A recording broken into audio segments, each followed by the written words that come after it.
So what does Governor Romney think will take to put out a spending fire? Or Indiana Governor Mitch Daniels, what does he think? He did it in his state to some extent, and he has some advice for Governor Romney. Governor, nice to see you, sir. Hi, Greta. Governor, if you could get any message from your experience as being a governor of Indiana to Governor Romney in terms of handling the economy, what's the single message that you want to make sure he hears?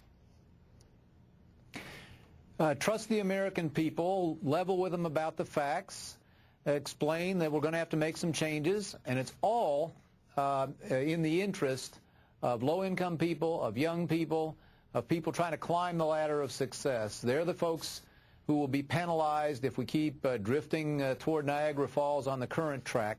So couch everything in terms of their future and take the message to young people and to middle America at every opportunity. Governor Romney today, Governor, talks about the sharp spending cuts, and President Obama talks more about issues like fairness, very different. But in both speeches and in both economic policies, the one thing I don't hear is actually something that you brought up when you first became governor. On the first day you became governor, you created the Indiana's first Office of Management and Budget, which looked at inefficiencies and cost savings throughout your government, through the state government. Do you see either candidate focusing in on efficiencies and waste in either one of their economic policies or speeches? Oh, I think they both talk about it, and it does deserve a close look. I will say, Greta, that perhaps a big difference between the federal and state levels is that although waste is rampant, we all know that, and there's an awful lot of government we should wring out and no one would miss it. The federal overspending is overwhelmingly in the safety net or entitlement programs. We've got to address them. The most effective, if you took our team of fraud fighters and spending cutters from Indiana, which is, I think, the best in America with a record to prove it, but if you turned our folks loose in the federal government, you still wouldn't get at the big bucks until you looked at entitlements and, on the other side of the equation, much faster economic growth. You've actually worked in the federal side of this as well. I'm curious, what is it that we could do with those entitlements? I realize it's a vast topic and probably is worthy of 10 hours of discussion. But is there something that could at least jumpstart us so that we'd feel good about ourselves, we get a big jump on the economy, and get a grip on what's happening to our growing debt? It could take 10 hours, but I think I can name that tune in well under a minute, Greta. First of all, if we would even begin to address it, it would make a dramatic positive difference for jobs and growth in this country. If the world, which really wants to keep financing the United States, they don't have a better alternative. The world even saw us start down the path of reconciling our long-term commitments and our means. They would reward that with, I think, new investment and lower interest rates on a long-term basis. And how to do it? A lot of ways. My suggestion is, first of all, means test the programs, concentrate the money on low-income people who really need it. Secondly, we should clearly stop over-indexing the programs, protect people against the cost of living, but not necessarily more, and raise the retirement age very gradually to something that lines up with today's actuarial realities. All those things only to start in a few years. You say to people in the program today, you're good to go, nothing's going to change for you, but help us make sure that younger people have something waiting for them too. All right. In terms of cutting entitlements, that's always oftentimes, the lower income. I'm talking about Social Security, which people don't call entitlements. They say they paid into it, they deserve it. But entitlements for the very poor who might be really discouraged or don't have jobs, no future opportunity. Do you see a necessity to focus on them as well to rev up the economy? And how would you get them inspired and going and having opportunity? We should go to a full-throated growth policy in this country, specifically in the interest of those who are jobless or underemployed today, and those young people coming up, that enormous number of young people coming out of college even without a job, and so many of them living at home. And that means things like lower, flatter tax rates. Every economist I know across the spectrum agrees that taking out so many of the preferences and special exceptions in the bookshelves of tax we have would be positive for growth and jobs.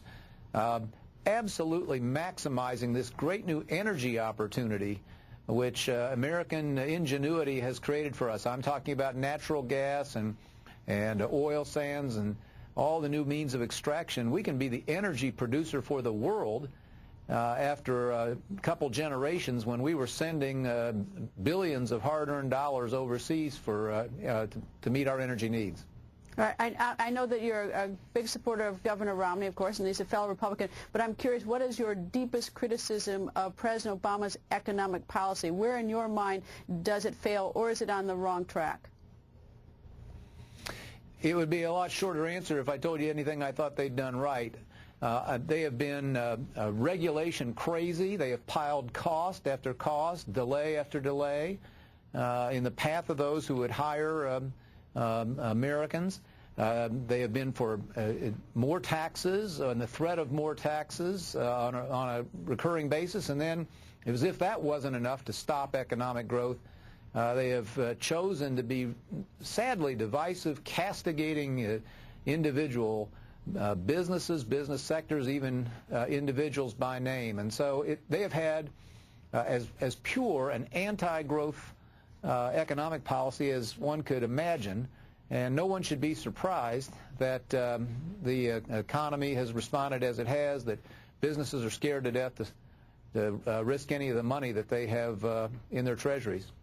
One last question about the race the other day in Indiana. I know that you were chief of staff way back when for Senator Lugar. He lost to a man who's supported by the Tea Party. What do you make of the Tea Party movement in the country right now?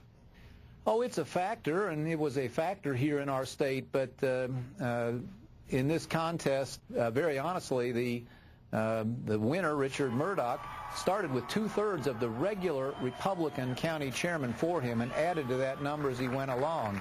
So this was a test between two good friends of mine, two good allies, two really good people. But it would be a complete misunderstanding to label this a Tea Party phenomenon when, in fact, the winner had rolled up a very strong majority with rank-and-file Republicans who felt they knew him, had seen a lot of him. He's been elected twice statewide in just the last 6 years, so he's a Republican regular himself, and that was the decisive factor. All right, I know I said last question, but I'm curious about this. Subaru just announcing a bunch of new jobs in your state, and I'm curious. I realize the state is different than the national, but is there some sort of formula or encouragement, or was it, on a national level? How do you get Subaru to do that in your state? They could have gone any place. What's so great about Indiana to do this? Yeah, well, I'll be riding my motorcycle up there to help them celebrate tomorrow morning. And not for the first time. No, it's pretty simple. In all the major rankings of best states to do business, Indiana has come rocketing up the list into the top 5. And we're the only state not in the Sun Belt anywhere in the top 10 or 20. And that's what happens when you commit yourself completely to jobs and economic opportunity. So we have lowered taxes. We have kept spending down. We have a AAA credit rating. So businesses know that taxes aren't going back up. We have the lowest property taxes in America. We have a regulatory approach which has high standards but is quick and consistent and collaborative, not punitive. We don't talk about crucifying anybody out here as this guy at the EPA just did. We have built the best infrastructure in the country. And if you do that, then people notice and people have a good experience when they invest. And like Subaru, they come and invest again. Governor, thank you. And I always think we should look to see what works and try to sort of maybe try to copy that stuff. So maybe you'll get other states copying you on that. Then come see us in Indiana and we'll show you. All right. Thank you, Governor.